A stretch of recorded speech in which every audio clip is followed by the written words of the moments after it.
Sie sind eine Fremde für mich. Und ich weiß nicht, ob sich das irgendwann ändert. Warten wir ab. Ja, warten wir es ab. Wie kann es kommen, dass Sie das Gemälde, das Luise verkaufen wollte, gegen eine Fälschung ausgetauscht haben? Hm?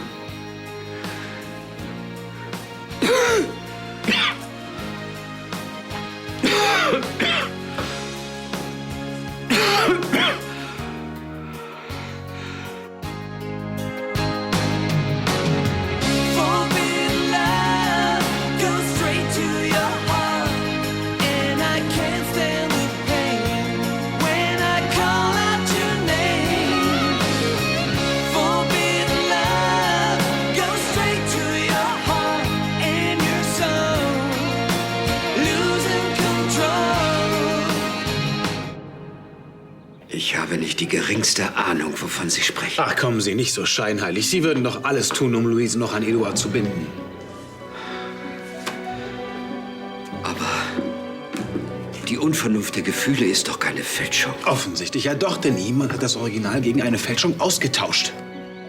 Wollen Sie damit sagen, dass ich... Ich will damit sagen, dass Sie ein Interesse daran haben, den Verkauf zu verhindern. Wie können Sie es wagen? Wenn Sie Luise auch nur halb so sehr lieben, wie Sie immer sagen, dann rücken Sie jetzt das Gemälde raus. Gregor, es reicht. Papa.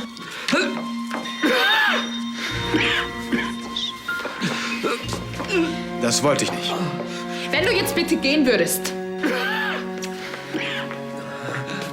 Kannst du bitte der Krankenschwester Bescheid geben? Natürlich. Was er über das Bild gesagt hat. Stimmt das? Papa, du musst dich jetzt erstmal erholen. Du glaubst doch wohl nicht im Ernst, dass ich hier irgendwas ins Essen mische, nur um sie fertig zu machen. Das ist doch Blödsinn. Ach komm schon, du weißt genau, was ich meine. Was denn? Du hast es schon mal probiert. Es war ein harmloser Streich und selbst der ging daneben. Es war nicht so harmlos, wie du es uns weismachen willst. Charlie, wenn Ihnen was an Ihren Gästen liegt, dann lassen Sie Olivia hier nicht länger arbeiten. Ich kann mir nicht vorstellen, dass Olivia sowas tut. Lydia ist schlecht geworden. Und? Dafür kann es 100 andere Gründe geben. Das ist schon ein Vorwurf. Mit sowas sollte man vorsichtig sein. Im Zweifel für den Angeklagten. Schon mal was davon gehört, du Anwaltgenie? Trotzdem hast du es schon mal versucht, oder nicht? Stimmt das? Ich hab doch schon gesagt, das war nur ein Spaß. Das würde ich doch nie in deinem Restaurant machen. Geht's wieder? Frag lieber nicht. Würdest du mich nach Hause fahren? Zuzahlen? Nein, ich bitte Sie, das geht natürlich heute aufs Haus. Danke. Olivia hat mir doch erzählt, wie dringend sie Geld braucht. Da wäre sie doch blöd, so ihren Job zu riskieren. Wenigstens da hat er immer recht. Warum sollte ich? Ja, du bist jetzt besser mal still.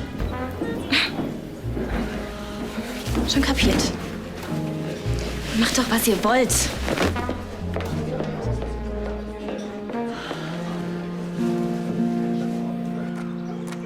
Das wäre dann der letzte Strauch.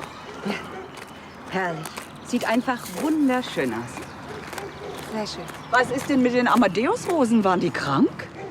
Nein, wir wurden angewiesen, sie zu ersetzen. Von wem? Gräfin Francesca. Sie findet Märchenkönigin Rosen passender. Es wäre nett gewesen, das abzusprechen. So? Mit wem denn? Wenn Sie mich bitte entschuldigen würden. Ja, ich habe noch so einige Umgestaltungen im Sinn. Das heißt, wenn Sie nichts dagegen haben. Wussten Sie, dass früher schon einmal hier Märchenkönigin Rosen gepflanzt waren? Nein. Woher auch? Das war ja lange vor Ihrer Zeit. Es muss unangenehm für Sie sein, dass jetzt die richtige Frau von Johannes wieder zurückgekehrt ist. Ich habe ihn nicht weniger geliebt als Sie. Das wollte ich damit auch nicht sagen. Aber wir müssen ja irgendwie in Zukunft miteinander auskommen. Falls Sie überhaupt auf Königsbrunn bleiben. Schönen Tag noch.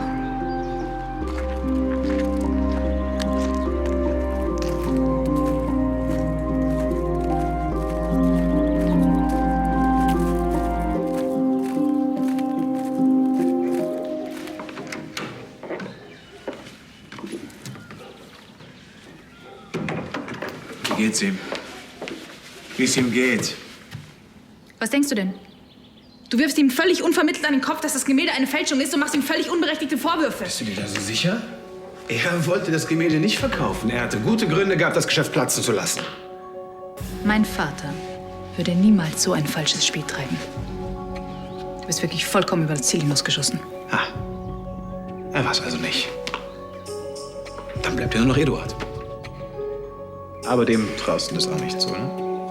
Ich wünschte, du wärst ein bisschen vorsichtiger mit deinen Verdächtigungen. Wer hat denn deiner Meinung nach... Ich habe keine Ahnung. Irgendjemand hat das Gemälde gestohlen und ersetzt, damit es niemandem so schnell auffällt. Du musst zugeben, dass Eduard sehr gute Motive hatte. Und jeder Kunstdieb, der eine Ahnung hat, was es wert ist, ebenso. Bitte tu mir den Gefallen. Und hör auf, Papas Gesundheit mit deinen Vorwürfen zu gefährden.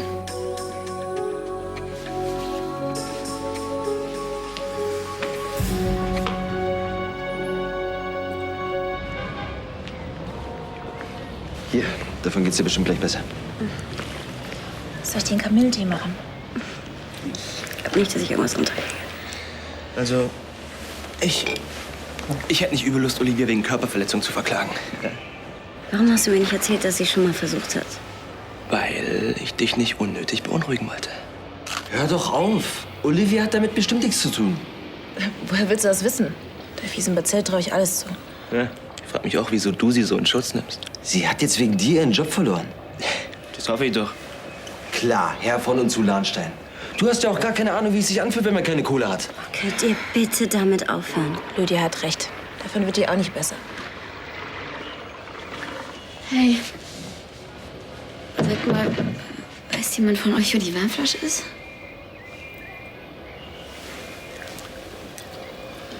Ist die etwa auch schlecht? Ist gar kein Ausdruck, aber ich gehe lieber nicht ins Detail. Bei uns in der Uni, da grassiert gerade ein total perverser Virus. Oh, Scheiße. Dann wäre ja wohl geklärt, welche Bazille für Lydias Zustand verantwortlich ist, oder?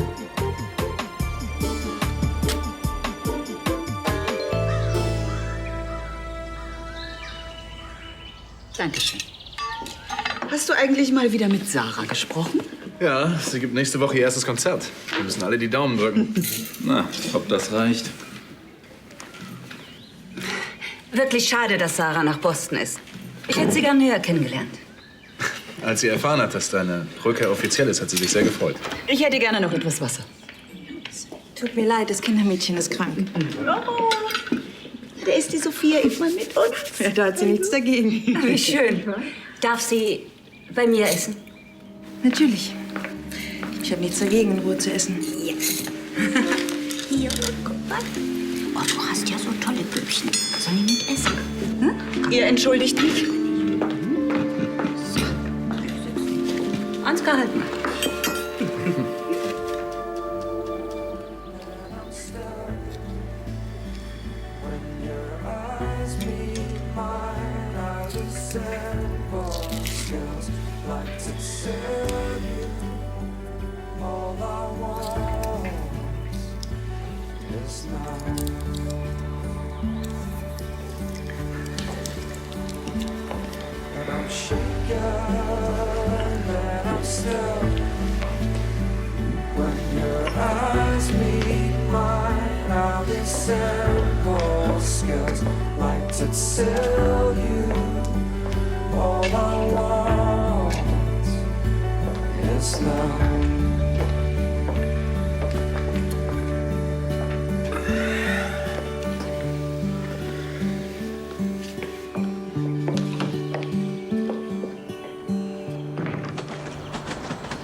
Gregor!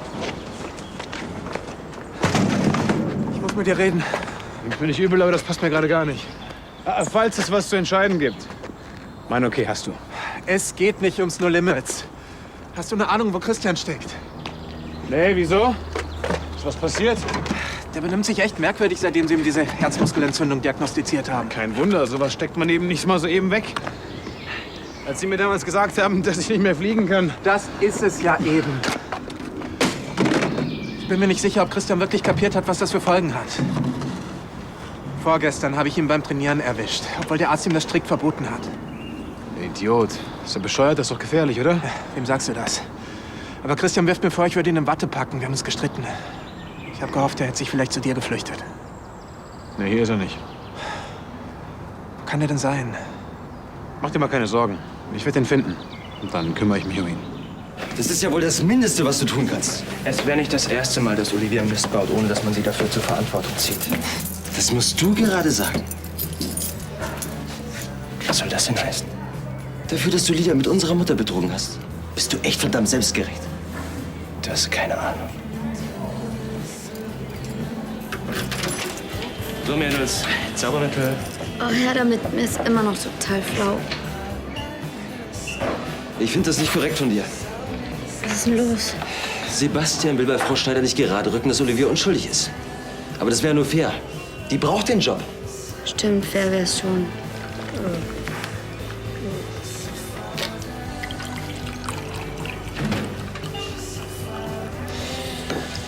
So. Mal runter damit, bevor es zu spät ist. Was ist das eigentlich? Bist du verknallt in die oder was? Was hat denn das damit zu tun? Ich find's einfach ungerecht. Fertig. Trotzdem komisch, dass ausgerechnet bei Olivia dein Gerechtigkeitssinn so sensibel reagiert. Ne?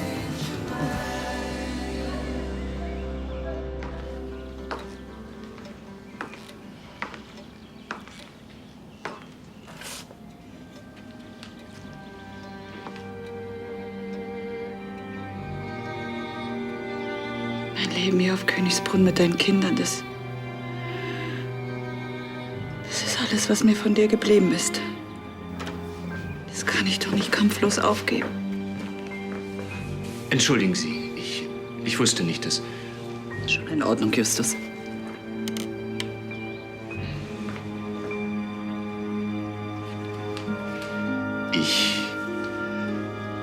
Ich möchte noch bemerken, dass ich immer sehr gerne für Sie gearbeitet habe, Gräfin.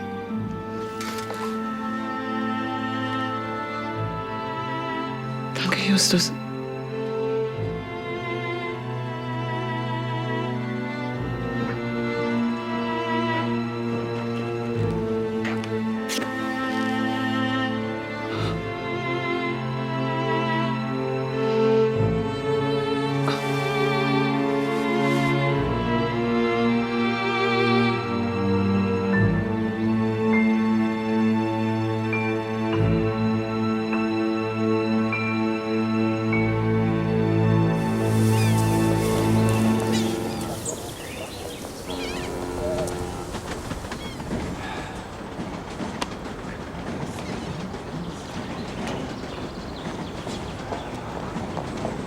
Gregor! Ach, du bist es. Hey, Prinzessin. Wunder dich nicht, ich habe meinen Schlüssel verloren. Ist Gregor nicht da? Nee, tut mir leid, ihr habt euch knapp verpasst. Weißt du, wo er hingegangen ist? Ja, nach Christian suchen, aber keine Ahnung wo. Gregor meint zu wissen, wo er ist. Tut mir leid, irgendein Ort im Wald, wo die beiden mal gecampt haben, mehr weiß ich leider auch nicht. Verstehe. Ich hoffe auch, die beiden tauchen bald wieder auf.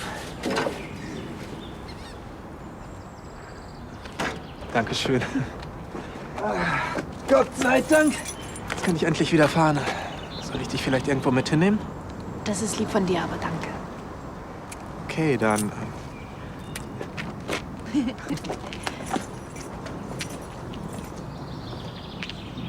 Na toll.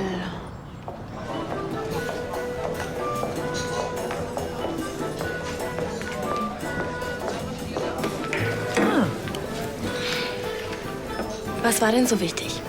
Bekomme ich jetzt wenigstens eine Abfindung? Ja, so ähnlich. Du kannst morgen wieder anfangen, hier zu arbeiten. Und ich glaube, ich muss mich für mein Misstrauen bei dir entschuldigen. Woher der plötzliche Sinneswandel? Angeblich vergifte ich ja deine Gäste. Diesen Sinneswandel hast du einem engagierten jungen Mann zu verdanken. Der war hier und hat die Sache aufgeklärt. Sebastian? Tut mir leid, der hat nichts damit zu tun. Der kleine Brandner war hier. Seine Schwester hat sich ein Virus zugezogen. David. Ja, offensichtlich hat er einen Narren an dir gefressen. Ach, auf die Klette kann ich echt verzichten. Ja, du solltest ihn wenigstens anrufen und dich bedanken. Wieso? Ich habe echt Besseres zu tun. Immerhin hat er ein Date ersteigert. Die Gelegenheit, das einzulösen. Hm? Ich und er? Kannst du lange drauf warten. Telefon für dich.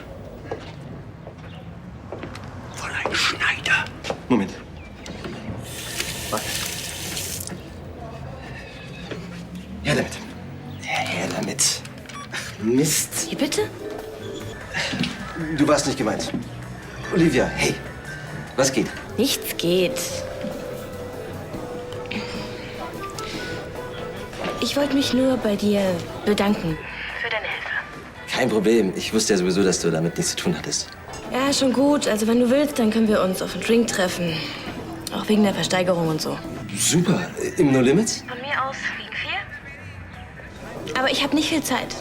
Okay, dann bis nachher. Schon mal was von Privatsphäre gehört?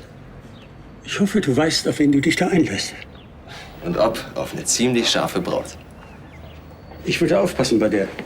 Danke für deinen Tipp, aber keine Sorge. Ich bin schon groß genug und kann auf mich selber aufpassen. Raus! Vorsichtig, vorsichtig, vorsichtig. Aber Dritter im Leichtgewicht. Yes! Woohoo! Ja, du hast doch selber immer gesagt, ich brauche mal eine Pause vom Stress. Ich dachte, dir geht's vielleicht genauso und du begleitest mich. Du weißt, gegen einen Kurzurlaub habe ich nie was einzuwenden. Ich frage mich nur, ob es im Moment für dich ein guter Zeitpunkt ist. Es gab vielleicht nie einen besseren. Ja, es ist im Moment nicht ganz einfach für mich, seitdem Francesca auf Königsbrunn aufgetaucht ist. Ja, das kann ich mir vorstellen. Das Auftauchen der Gräfin verändert so manches. Die Situation ist so verfahren. Ich habe das Gefühl, sie versucht, alles an sich zu reißen. Ja, stellt sie deine Position in Frage?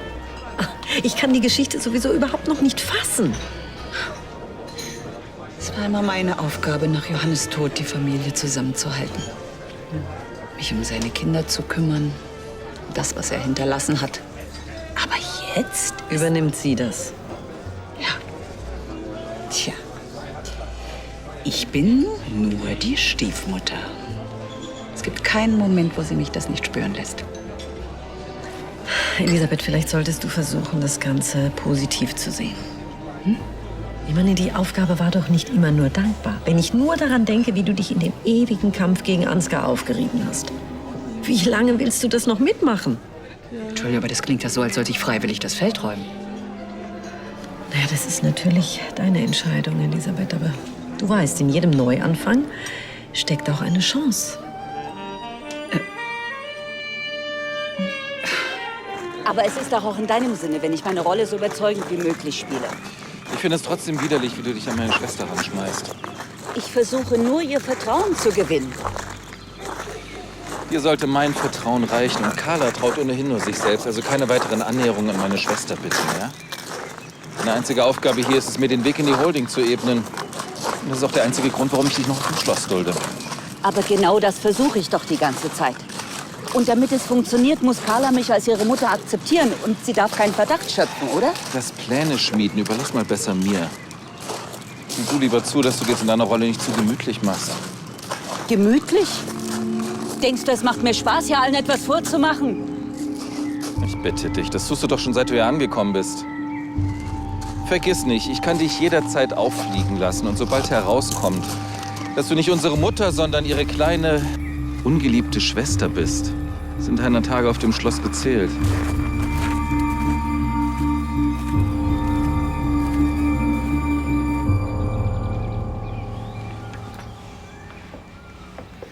Wo steckst du nur?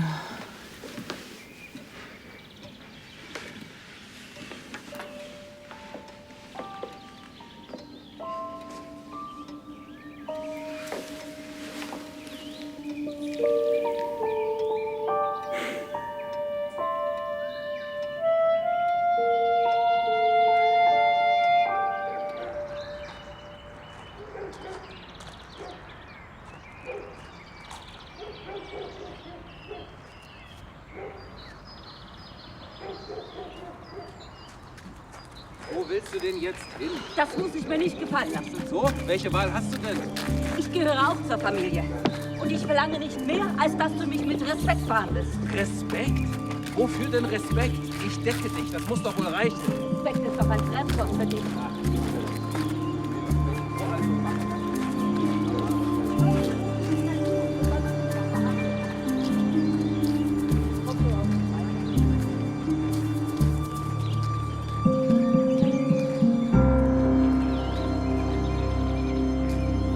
Nee, schon okay.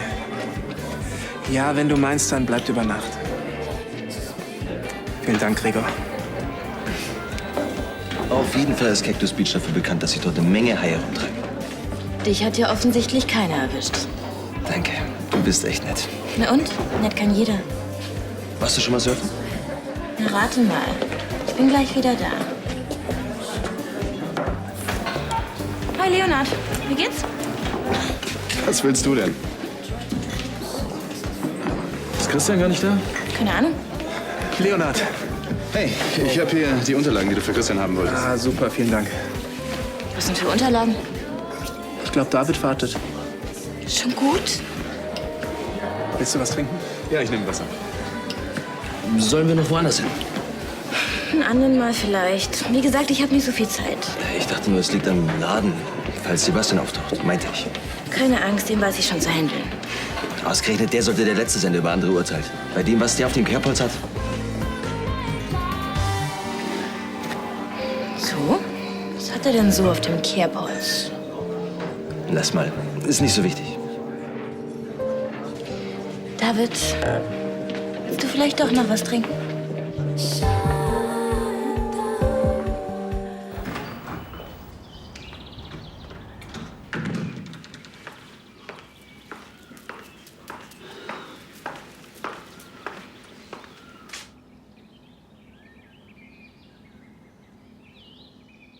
Guten Abend. Guten Abend. Ihr Aufbruch vorhin beim Essen war ja ziemlich plötzlich. Ich hatte zu tun. Ah ja? Ich hatte eher den Eindruck, Sie sind geflüchtet.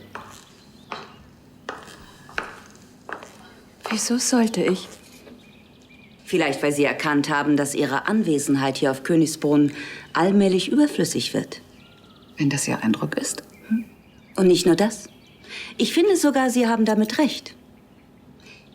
Verstehen Sie mich bitte nicht falsch. Ich bin Ihnen wirklich dankbar, dass Sie sich in den schweren Zeiten um meinen Mann und meine Familie gekümmert haben. Aber jetzt, wo ich doch wieder da bin... Ihre Direktheit ist entwaffnet.